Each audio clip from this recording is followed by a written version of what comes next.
Sometimes trying to get better in Valorant can feel like an absolute grind. Everything from trying to get better aim to learning complex positioning can feel like it would take forever to develop, and it can be a bit daunting. That's why in this video we're going to go over 10 legit ways to instantly improve, whether it takes hours, minutes, or even seconds, and you can start to climb right away. So you don't have to spend hundreds or thousands of hours trying to get better. Let's get better right now. Now, something that everyone will suggest to you is lineups. We've even made videos on lineups. And while that can definitely help your gameplay, there are tons of players that know lineups in the low elos and they can't climb, and it's not the thing that's going to impact your gameplay the most. So let's actually push that to the side and talk about mastering your abilities, because I think it's a way better use of limited time in servers or server work. All the crazy complex movements you see on Neon, it would legit take you 20 minutes in a server to learn. Raze, there's so many people that are still messing up the mobility and movement on Raze with her satchels, and this is something that just a little bit of time in a server is going to make you exponentially better at. And this is true for a ton of different characters. Just walking around with infinite abilities and just trying and using your abilities until you get to a point where you're comfortable with them is going to give you a crazy amount of repetition that you're just not going to be able to emulate in your games, and you're going to be able to do it when not under pressure. I think this is a really great way to get comfortable with your character and your abilities, and I can't tell you how many times I've looked at players from all ranks be uncomfortable and inconsistent with their ability use, and this is something that could literally never be an issue for you again if you just spent just a couple of minutes a day for like maybe a week in the server room. You would be freaking completely void of these bad habits. Now, before we get to our next tip, let's talk about SkillCapped.com, because a lot of people are struggling and you need guides that will help you improve, and SkillCapped is so much more than tips and tricks. We have in-depth breakdowns, positioning guides, agent courses, and everything that you need to develop your aim, positioning, game sense, and more. So if you really want to climb, check it out, because we offer a money-back guarantee. So if you don't climb, you don't pay, literally risk-free, and there's nothing to lose. So check it out right now in the links down below. Now, for the next tip that we got for you is a short warm-up. A lot of players will get a routine of warming up, and this is actually a good thing to do so that you make sure that you're playing at your peak or optimal performance before you're actually in a match. But warming up for too long no longer is warming up at all. At some point, it just becomes training, and after training, you become fatigued, and most importantly, it's not a very great use of your time, because after you're warmed up to, I would say, 80-90% of your optimal state, now you just want to get game repetitions and game practice. But players that are warming up for 30, 40, 50 minutes, they do 30 minutes of aim labs, and then they do death matches non-stop. Your warm-ups are becoming way too long, way too specific, and it's basically cutting down your actual gameplay time that you can play at an optimal level. Now, the next thing that we do need to talk about is about vibes, and I want you to try your best to keep vibes normal in solo queue. Now, what do I even mean by that? We've all had those games where the vibes are great, the squad's joking, and the rounds are all going your way. Although those games are great, it's impossible to create those environments every single match, because sometimes the initial personalities just don't gel, or there's no catalyst to kind of kick off a really good vibe in a random set of people. Now, while you can't automatically create that, you could definitely destroy it. Being the guy that is passive aggressive, complains after dying, crowds comms with unnecessary nonsense, it's actually super easy to just completely tilt your team, destroy the vibes, and make it so that a team that would have came back and won or continued to dominate all of a sudden just loses all that momentum. One of the most underrated aspects of communication in general is not being overly hard on people for mistakes and keeping the vibe high. Even if your teammate messed up a clutch, even if they should have actually pulled off the play, saying nice shot, nice try, simple comms, and raising people's spirits is going to allow players to always perform and try throughout the course of the game, and you're way more likely to win automatically. And not only that, this is a great improvement tactic for your communication, and eventually when you're playing in scrims and on teams, having great communication and being someone that keeps the vibes incredibly high will actually get you more opportunities on teams than you would ever think is possible.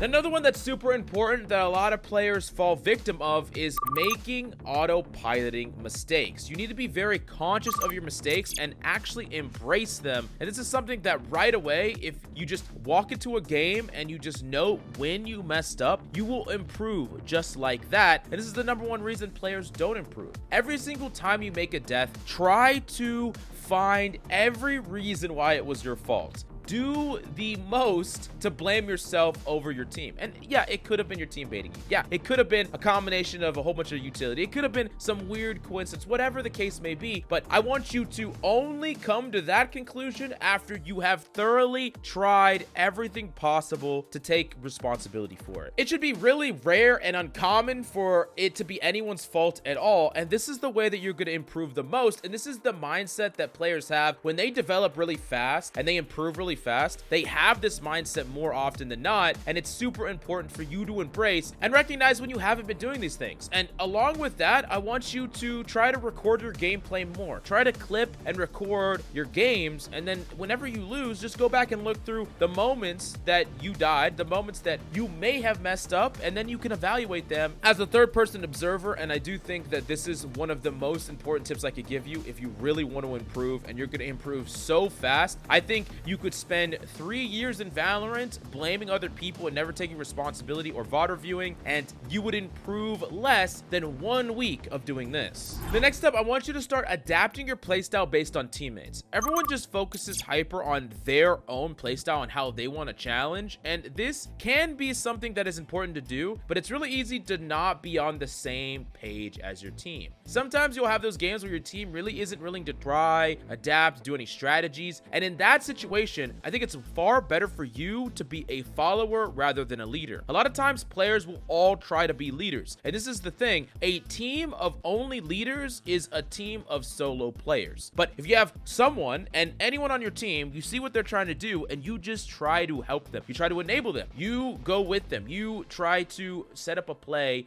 that is increasing their play or the strength of their play. All of a sudden, there's synergy, and you can force that synergy. And I'm not saying always be a follower, and I'm not saying never make your own game plan, but what I am saying is, at the very minimum, you can force a synergy. It's in your hands, and far too often, players see like a struggling in their team, and they further go along their own game plans, which is pushing them further and further away from synergy. And it's one of the reasons why a team can start to lose early, and then it pushes everyone to do more of their own things. Everyone's lurking, everyone's trying to go for their own solo plays, and it's pushing them further and further away from developing any synergy at all, and they're just gonna snowball lose the game. And the next tip I got for you is to watch and copy pro and radiant streamers. I know everyone wants to invent their own thing and be completely unique, but watching a pro or a high-level streamer play is like free knowledge and information at everyone's fingertips. If you truly want to get better, you can easily find radiant examples of any situation of any character playing your main, and as long as you evaluate what they're doing, when do they push, why do they push, when do they die, what kills do they get, how do they use their pieces of utility and their ultimate, evaluate these things, and you're going to learn so much right away. But the next tip I have for you is about deciding what characters to pick.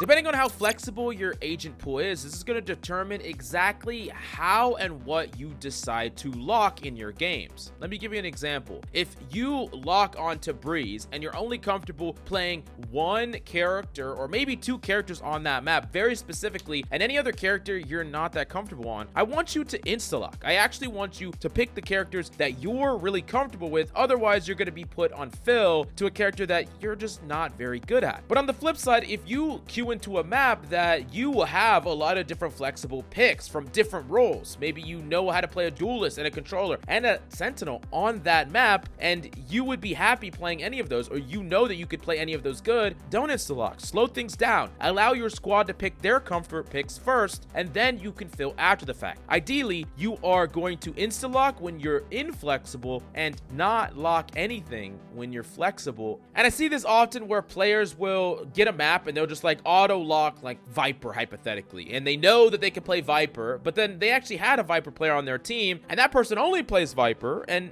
they're going to be put on duelist or whatever, and they're just not very good or comfortable on that character. But you would have been if you would have just waited and slowed these down. Keep in mind, your pace of picking should match your agent pool on the map of choice. Now, the next one is not a flashy one, but it is an important one. Sleep freaking matters. You are not improving when you are are super tired, you are not playing well or consistent when you are super tired, I think it's more important for you to try to play during your peak performance hours and levels of awakeness and attentiveness than it is to try to get more hours in the day. One of the things that is going to push your improvement further is by playing at the peak of your performance. If it helps you understand, let's compare it to muscle building. You want your muscles to be pushed to their brink so that they break down and get rebuilt stronger, right? This is why smurfing will never really improve you as a player, or it won't improve your ceiling, because you're not actually pushing yourself to the peak or pinnacle of your performance level, right? And it's the same thing with getting tired. If you are too tired, then you're playing only at a 70%, 60% of your max capacity,